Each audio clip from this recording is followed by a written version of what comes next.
Hi everybody, welcome back to Movie Related. We are going to talk about Hawkeye, and we're doing it in a car because we just went to see a movie and we just watched that before coming to the movie, so we're doing them both at a time. And guess what? Mark's still not here.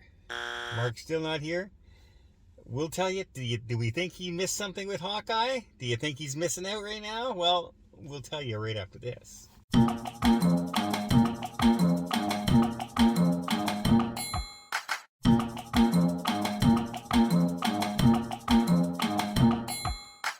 All right. Do you want to give us a quick premise of the series so far?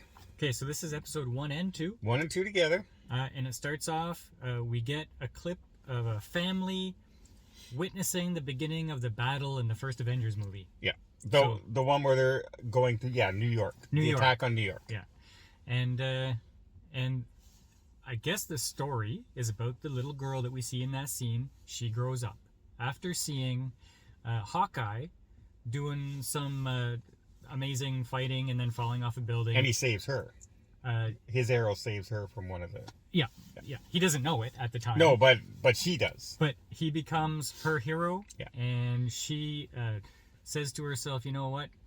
That's it. I'm going to be an Olympic gymnast. I'm going to be an archer. I'm going to be martial artist. Martial art champion. And she does all of this because of her hero, Hawkeye. Yeah. Hawkeye himself, I guess, is it 12 years later? Something like that, yeah. Like, she's all grown up now. Hawkeye has his family. It's Christmas time. And you just see him being a dad. Mm-hmm. Like, everybody recognizes him. He's getting a little bit tired of it. He's just going through life. He's not an Avenger anymore. And he gets...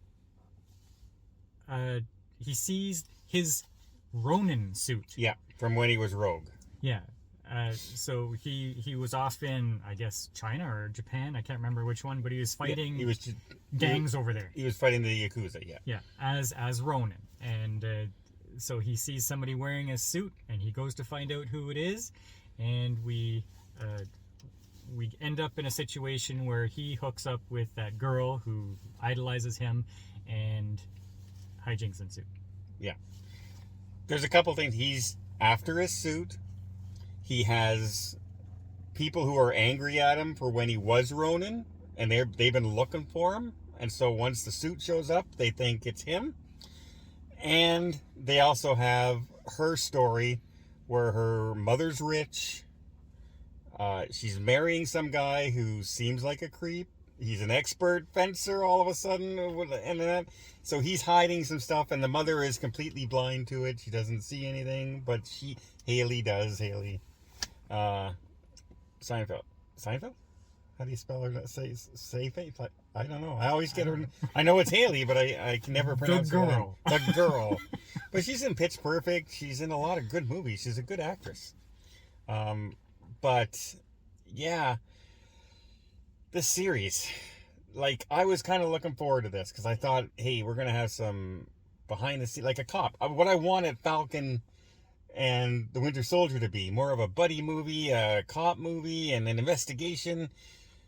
And it didn't turn out to be that. And that's what I was hoping this was going to be. Well, they have investigations into it. I'm bored watching it. Okay, when it just opened up, yeah, with the family and the beginning of the battle in New York, I thought, wow. Oh, yeah. This is a great opening. I love this. The way they did it from her perspective, seeing, the action in front of her from a distance, not like we saw it in the movie. That was excellently done. Yeah, and I was pumped. I said, "Whoa, this is going to be the good one." Yeah, and then they did the whole bell thing. What? The bell. Oh, well, okay. Then the credits roll. Yeah. And then you see her growing up through the little animations of becoming an archer and a gymnast and stuff. I said, well, that's pretty neat. That's okay. Yeah. And then you see... And the bell. There's a bell scene. Okay, whatever. Then Hawkeye's family, and I'm thinking, whoa, this is long and tedious. This is slow. This suddenly slowed down dramatically. And every time you see Hawkeye, it's just like... Yeah. Like, he just... I don't want to be known as Hawkeye anymore. I don't want to be known as this. I just want to go and have Christmas with my family and go home. Yeah. It's like he's given up on Like, life. oh, there's 5 guys attacking him? I don't really care. Boom, boom, boom, boom. All right. What now, guys? You know, it's like that. I thought, oh my God. Now, I'm watching with my wife, and at the end of it, like, she's making comments all the way through, and at the end of it, she says, "You will never, ever force me to watch one of those again." Till next week. She says, "Oh, the acting is so bad." So that's my wife's perspective. I don't know. Did you feel that? I felt the dialogues were really bad. The future husband of the mother, cringy acting. I did not get any like his end motives. I didn't understand any of the stuff he was trying to do. The auction thing with the other guy, for some reason he's very adversarial over, but apparently he's like in charge of his wife's career and money, and can influence, like can really influence her a lot if the old guy gets murdered. But like there was nothing in this movie, in this series, that kept me wanting to watch. Yeah, it's like there might be something good that comes from this, but you can't do it after 2 episodes. Yeah, it's only 6 episodes. Oh. So we're a third of the way through. No. And nothing happened yet. No, that's bad. That's bad. That's really bad. Everything up to now should have happened in half an episode or 1 episode. Most 1 episode. Yeah. And they try and keep leaving it on a cliffhanger. And the first one you understood, because it's when they finally meet and he discovers it's a girl, and he goes, "Who are you?" And that's where the cliffhanger ends. Great. Ruined the cliffhanger for you. It's not much of a cliffhanger. Everyone saw it coming a million miles away. What did you think of the larking? Of the LARPing? LARPing scene there. Live action role play. Yeah. Was it funny to you or was it cringy to you? Well, it was very extremely cringy, but I saw a little bit of humor in what they were trying to do.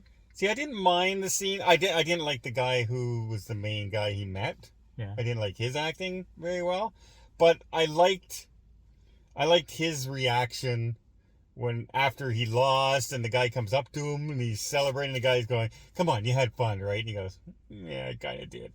You know, yeah, I kind of did. I didn't mind. Like you could see the humor in him, and he could tell that he just made that guy's day.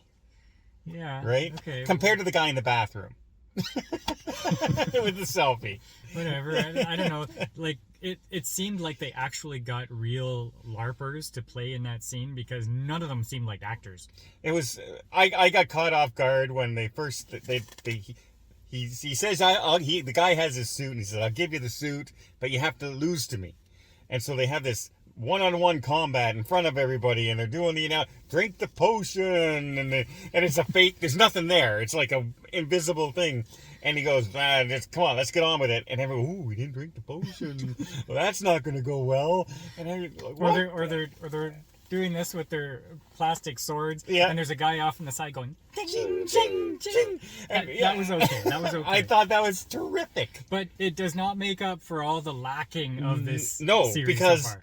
That was 2 minutes in 2 hour worth of episodes. Yeah. Although I do like the fact that the people looking for him are the tracksuit gang. The tracksuit gang. They're all wearing just jogging suits. Yeah. That's their thing. The tracksuit gang. And by the way, worst fighters in the world.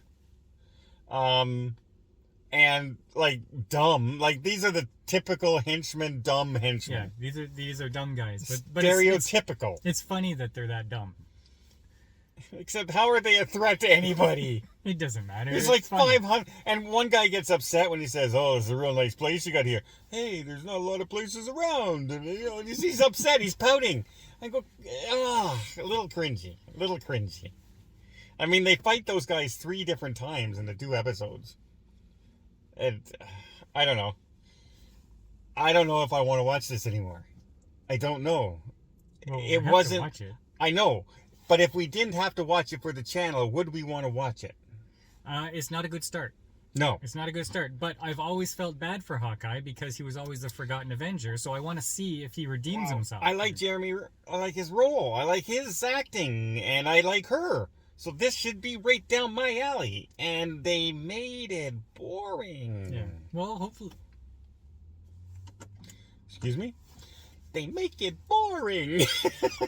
Little deja vu there. Hopefully it picks up.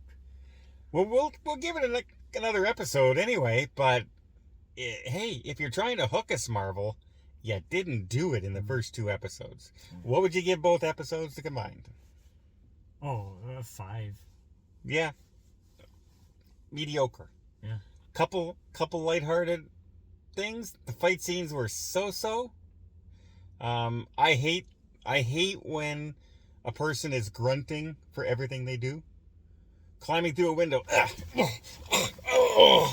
Fighting. You don't see that in real action movies. You only see it when they're really struggling. But she made that sound for every movement she made, whether she was running upstairs, climbing through a window, or fighting guys. Same sound. It got annoying after a while. It's like, okay, pretend you're really exerting a lot of effort in everything you do, and that was the coaching. And so she did, and it sounds dumb.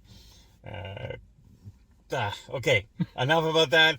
5, very mediocre. Not my favorite by far. Not yet.